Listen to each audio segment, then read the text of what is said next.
What exactly is happening in the region? Currently, the NDC dominates the region in terms of parliamentary seats. Anthony SACKEY is the NPP Central Regional Organizer. He's joined us on the line. Anthony, you're welcome to Eyewitness News. Thank you very much, my brother. The Central Region didn't do you any good in 2020. Are you able to, or will you be able to reverse that this year? What measures have you put in place? How is the region looking for the NPP? Thank you very much. Good evening to your cherished listeners. I must say that, let me correct this impression. In fact, in 2020, Central Region did the NPP good in terms of presidential, because His Excellency, the President of the land, won in 19 out of the 23 constituencies. And by popular vote, he had over 70,000 more votes than the former President, John Dramani Mahama. Actually, I didn't say presidential, I said parliamentary.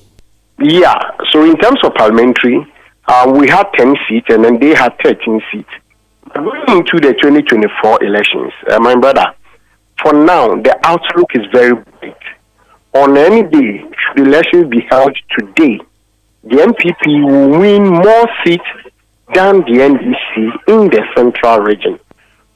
We are looking at our strength in 2016, where we won 19 seats and they won 4.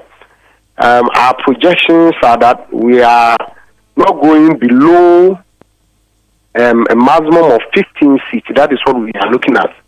But should our D-Day plan work to perfection, the NPP will look at about 19 seats in the Central Region come December 7th. What is giving you this optimism? What have you done for the people of Central Region? You promised them an airport. You have not delivered. Very well. Apart from the airport, there are other things that the MPP promised the good people of Central Region that we have delivered. But would you apologize for the airport's non-delivery? Even the airport, the feasibility studies are done. The chiefs and people of Cape Coast Commander are aware that the Transport Ministry have engaged them. Feasibility studies are done, and then they are on the drawing board. They are working around it to make sure that they start everything. There's a sugar factory that was bequeathed you in Commander. Yeah, Chairman, I'm saying that there's, in addition to the airport fiasco, you were bequeathed a sugar factory in Commander. It is a white elephant. But what I'm saying is that beyond these two projects, my mother, if you can listen to me, let me analyze something for your listeners to hear. In 2020, before COVID, we had started about 6 landing sites across the coast. You know, the Central Region has the longest coastal line, ranging from Nyenyano to Kafudidi in the Commander General Egwafu Ebrim constituency. As we speak, the MPP had constructed a mini fishing harbor at Elmina. If you come to Mori, we have a similar facility there. If you go to Mumford in Apam, there's a similar facility ongoing. Uchiam, there's a similar facility ongoing. Winneba, you go to Sina, and then you go to Nyenyano. All these projects are at about the latter stages of completion. But that of Elimina has been completed and then commissioned by the friends. These are huge projects for the good people of Central Region.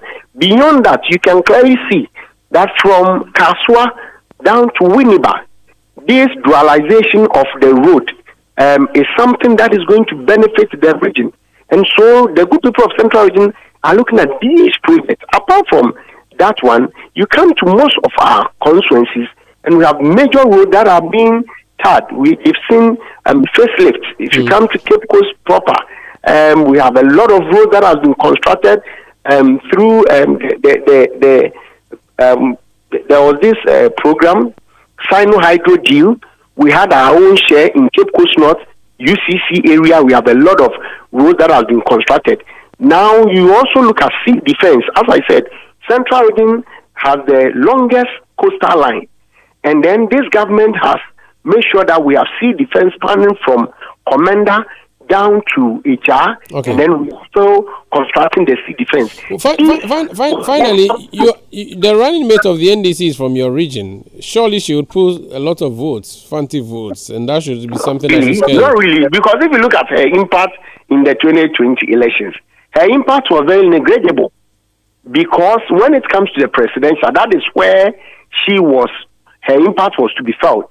But in the presidential, as I said, MPP won in 19 constituencies, and they won in only 4 constituencies. Even in her own constituency, the MPP appreciated in terms of the presidential vote. So for the choice of Professor Jena Nopukwu-Agyeman, it is not a problem to the MPP at all. The MPP is working around the clock.